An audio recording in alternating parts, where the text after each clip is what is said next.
Welcome back to Philosophy with Jenna ESP. I have a lot of upcoming projects, so please stay tuned and be sure to subscribe and hit the notification bell to receive updates on that. For now, this will be a video on some quick points and pointers for the more intermediate and advanced students of Hermetic philosophy, of the Kybalion, the Trivium, Mark Passio's The What on Earth is Happening podcasts, for those already dedicated to the great work, and for those who feel called upon to become natural law teachers. In the future, I will be breaking down all of these concepts to a beginner's level in explanatory videos, but for now, I will simply be making some critical distinctions to assist anyone in their learning who already has some knowledge under their belt. As is much of my work, this is a critique on postmodern and New Age confusions, misunderstandings, and misconceptions, and especially those misconceptions that can stay with us when we are studying Hermetic philosophy, which can create a lot of confusion. I hope this will simply bring some clarity to people's perspective. That is my intention.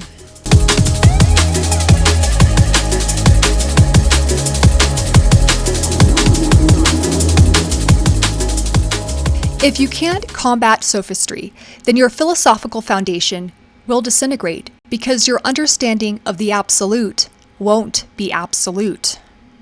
Behind sophistry is often ego and shadow, not just ignorance, as when sophistry wins, the ego gets to dictate what truth is, rather than be subordinate to it. Because natural law is about the framework and structure of everything emanating from the all itself, it can be confused with having knowledge of everything.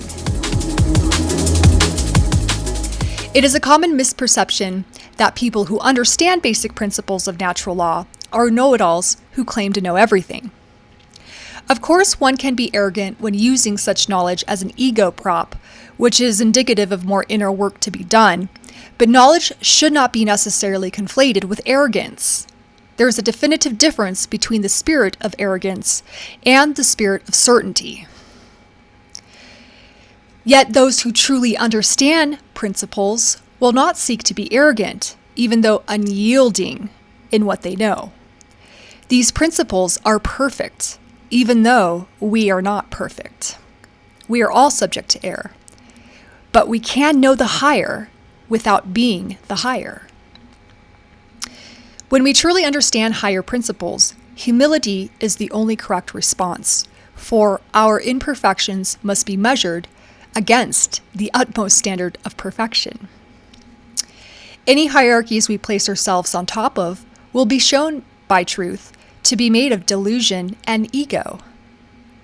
Knowledge and understanding of principles does not mean we have wisdom, but it is where wisdom starts. True philosophy is pure and perfect because it is based in the absolute, and this is the paradox of understanding, because we can understand the purity and perfection of principle without being pure and perfect ourselves. Evolutionary movement requires imperfection, while true ends, telos, is always perfection. This is a paradox. But if we cannot mentally perceive perfection in a philosophical way, then the relative becomes our highest standard, which necessarily devolves into relativism. Any impurity in our philosophy will ultimately degenerate into relativism. And this is what my future critique series will be focusing on. In particular, the works of Ken Wilber is some of the most advanced work of sophistry I have encountered. I was a prior fan to his work, and he actually got me into objective morality. But because he has no understanding of natural law, he states that objective morality only exists to the individuals that have higher consciousness to perceive it. It's not an ontological given to him. Thus, he is stating that it is relativistic.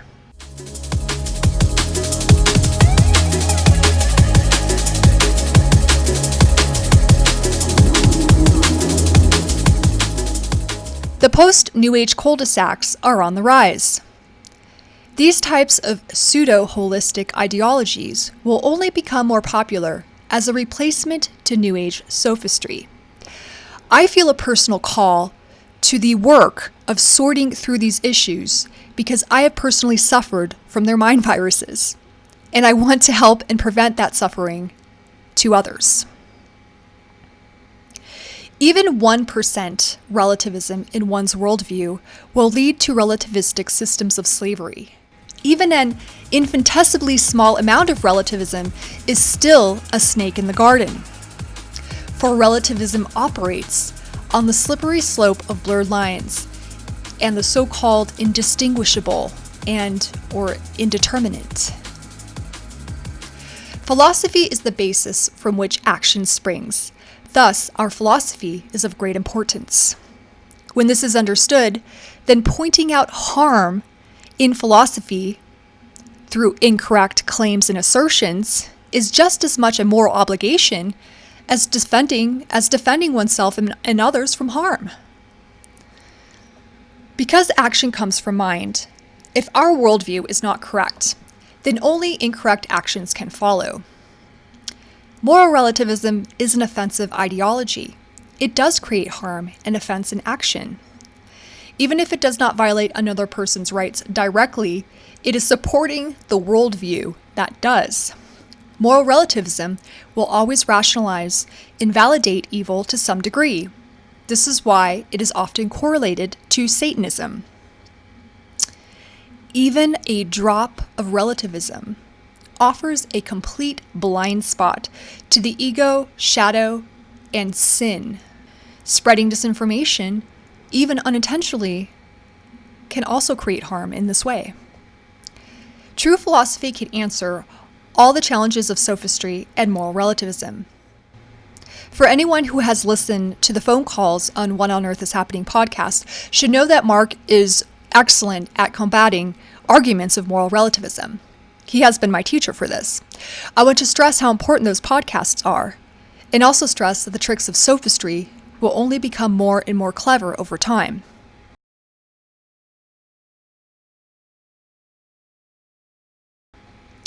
The sophist is always trying to deconstruct objective morality, trying to find a loophole of natural law, a place where the polarity of right and wrong does not apply. Now, in the beginning stages of knowledge, one has to go through these steps of deconstruction, as natural law has to be tested before it can be understood. But once understood, natural law doesn't budge. For its very definition states that it is static, immutable, and eternal.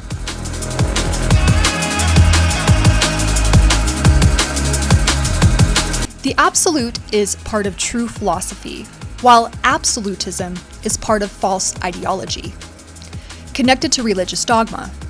While we can know and understand the absolute, this doesn't make us absolutists. There is a definitive difference between the two. Absolutism makes that which is relative or changeable absolute. This is a cognitive error.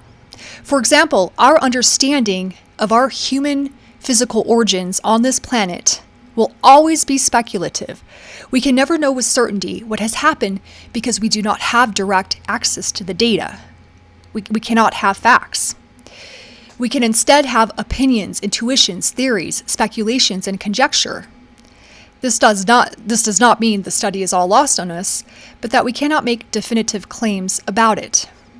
Another example of absolutism is to claim that this plane of reality is the only reality that exists, like the materialists do. Materialists make the relative absolute.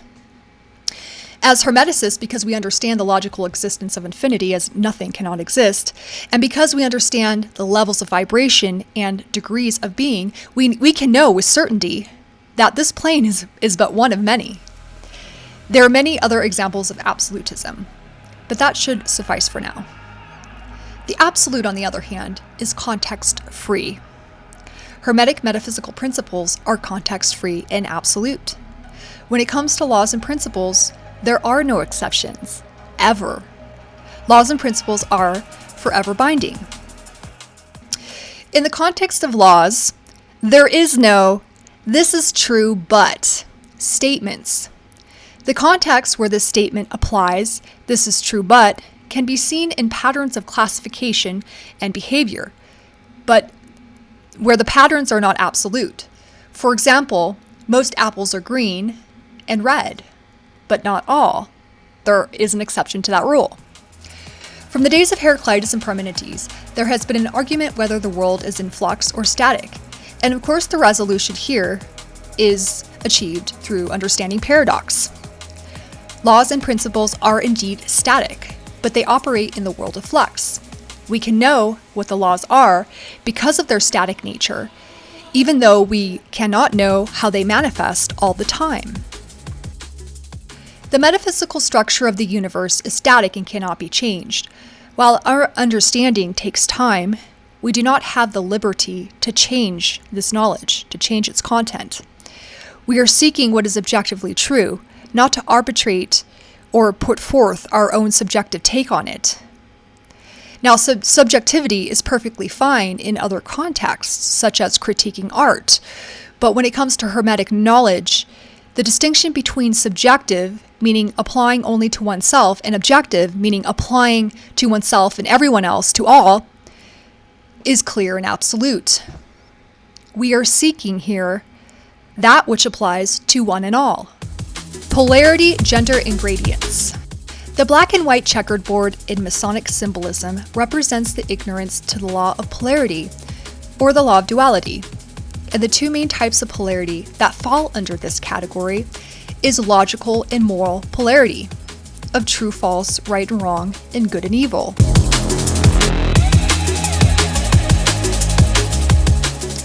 In the ignorance of polarity, we live in confusion and slavery. We participate in evil without knowing it is evil. Logical polarity is where the trivium and Hermetic principles intersect, as ultimately metaphysics is the foundation for the trivium and the grammar of ontological categories. Discernment is what allows us to distinguish things into categories based on properties, so that we can actually identify what things are with clarity. The Hermetic law of mentalism relates to the law of logic, and specifically the law of identity, that something is what it is. Extrapolated from this law is the law of non-contradiction and the law of excluded middle. That means that something cannot be other than what it is, that there is no gradient between what it is and what it isn't. This distinction is black and white. Logical polarity is built on metaphysical polarity, which regards being and non-being. Logical polarity regards true and false, propositional polarity, affirmation and negation, and epistemological polarity, ignorance and knowledge. These all are interrelated. What can be confusing is understanding the Hermetic principle of gender, because feminine and masculine can sometimes be considered a polarity or a duality. Thus, this not only opens the door to semantic confusion, but the door to moral relativism. We should not treat logical and moral polarity like gender. We find and balance in gender, but we find either or, mutually exclusivity in polarity. Two contradictory notions cannot be both true, and this is why the study of logic is essential to Hermetic philosophy. Thus, the common statement, "It's not binary, it's both," is only correct in the context of gender and false oppositions or false dialectics. We do not want to synthesize what is true and false, what is good and evil. The law of polarity is not about absolutism or left brain imbalance. It can be misapplied, in which a polarity distinction about something is incorrect, but the principle itself remains a constant. There is black and white to reality. Natural law functions through polarity. Here are its polar expressions. In terms of gradients, there are relative degrees of both sides of a polarity. There is less harm and more harm, and less good to more good. But due to the law of the excluded middle, there is no gray between. If that were the case, we could not clearly differentiate right from wrong. When people say that because reality is more complex than black and white, that there are many gray areas, They fail to understand the principle of polarity. There is not one single absolute context of polarity and manifestation, except for the principle itself, which isn't embedded in context because the principle is context-free. Just because near infinite contexts exist does not alter the law of polarity or muddy it down. Because we live in a fractal holographic universe, polarity is indeed paired with multiplicity. Yes, there are multiple contexts, but duality exists in every context. Nuance is found in context, not in gray areas. We have to be careful when we say things are complex, because complexification is also a tool of mind control. It's a method used to obscure the simplicity of objective morality, right and wrong. Shadow and evil can hide in this complexity. While there can be near infinite detail in all things, because there is greater significance to certain contexts in regards to patterns, we can discover what is significant without being totally lost in details.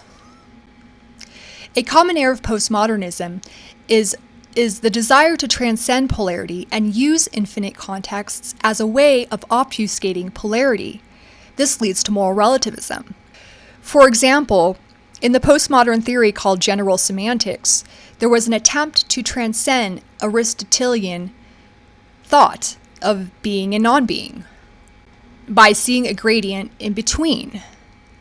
This was essentially brilliant sophistry. Polarity remains the structure of all contexts, as do all natural laws.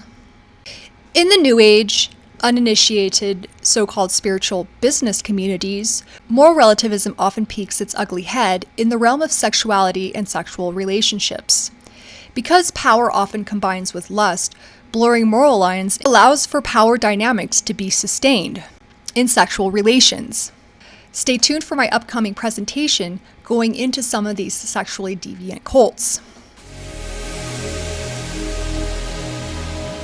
If we say that morality is based on consent and not objective morality, then we remove the fact that a person can consent to something that she thinks is good that is actually bad.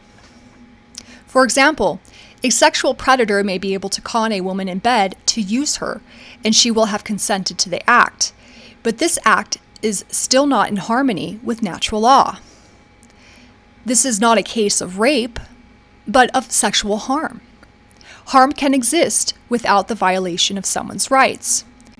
So there does exist consensual harm, because harm is objective and not subjective.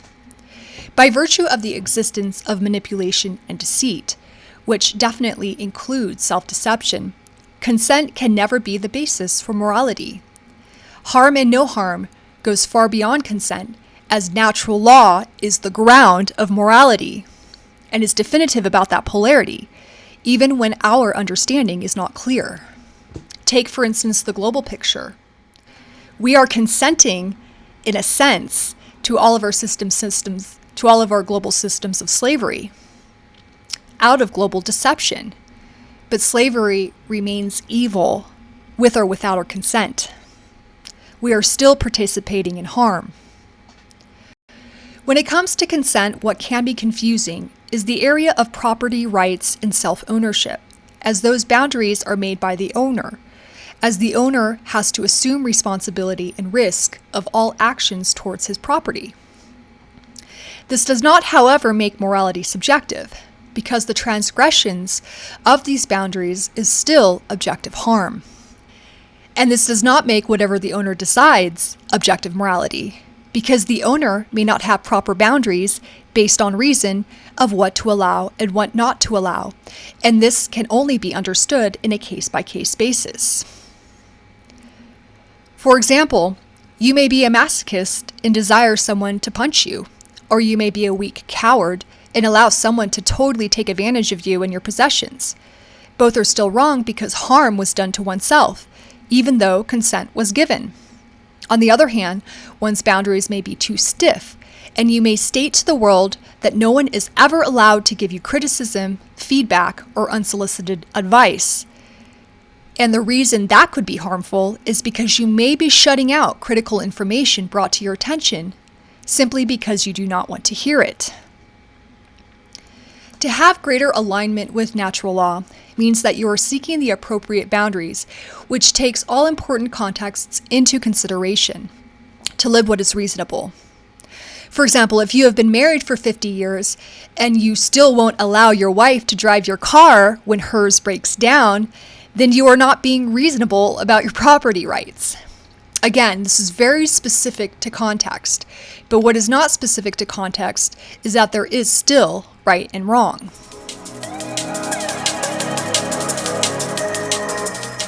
In the pursuit of moral gray areas, many may believe that harm is unavoidable.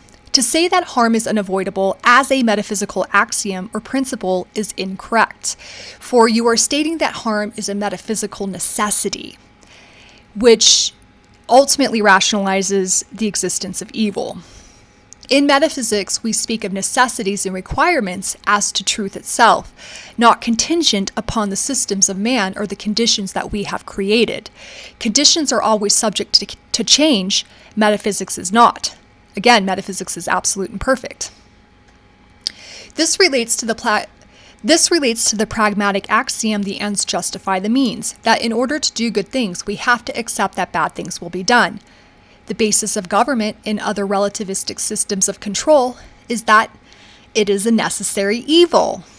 This relates to saying that security is required, or that security requires tyranny, and that peace requires war. The New Age is common to say that good requires evil. Again, our philosophical understanding should not be conflated with our conditions. Our understanding should be pure. We live in a world in which our lifestyles and our technology is opposed to nature, so harm is unavoidable because of what we've created. But we can create a world in harmony with nature, and we must leave potentiality open without end, and to make potentiality infinite, understanding the absence of harm mentally.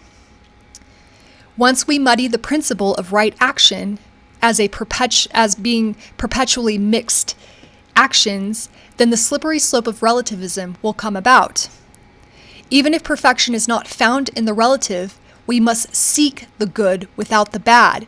We must understand the good in its pure essence, as this is the correct intention of spirit.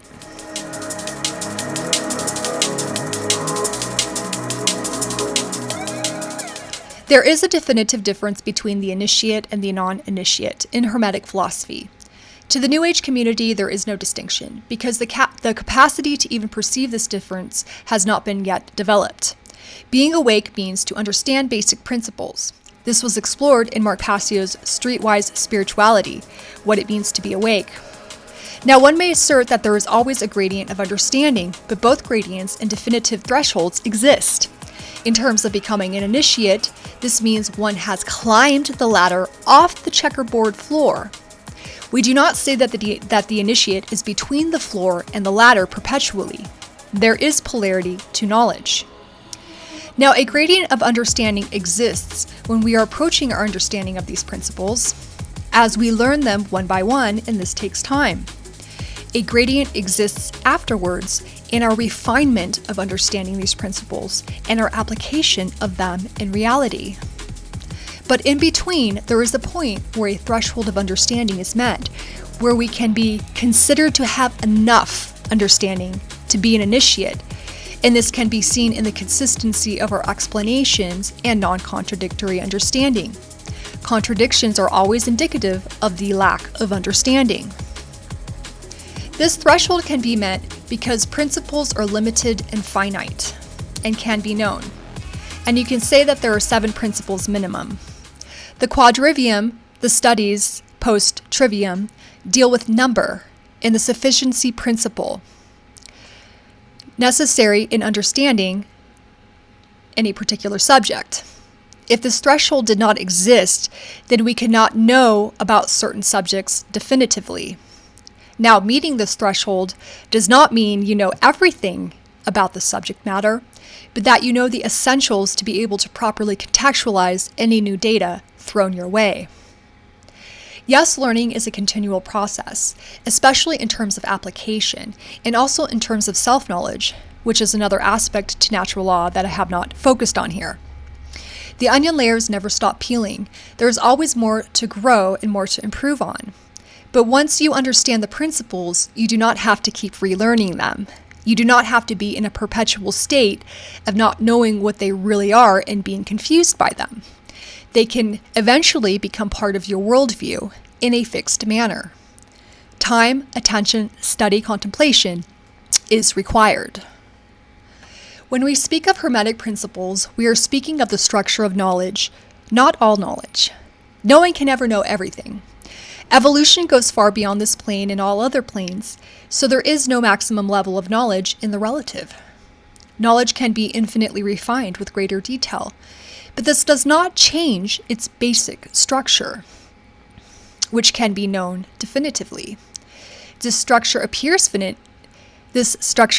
finite because it can be grasped by the finite mind, but because it can hold the infinite, it is infinite as well. This is spiritual paradox. As philosophers, we do not seek to transcend polarity, but to transcend paradox. Two seemingly contradictory notions that are in fact not contradictory, but require a larger world space, holistic world space, to understand. And we also seek to transcend false dialectics and false oppositions, and seek to integrate and balance gender. The initiate has moved beyond theories, beliefs, and opinions into the realm of absolute knowledge. That is a definitive quality of the initiate, otherwise the term initiate would have no meaning. The initiate is no longer seduced by relativism and has certainty towards knowledge. This does not mean he understands every moral issue in his life. Wisdom is greater than understanding. And as natural law teachers, what is sufficient is that we have understanding. In order to be a natural law teacher, there are qualifications, just as with any other subject matter. You are not a teacher by virtue of an interest in the subject of Hermetic philosophy, but you must be able to demonstrate understanding in a non-contradictory fashion of the sufficient amount of principles without confusing them or reducing them.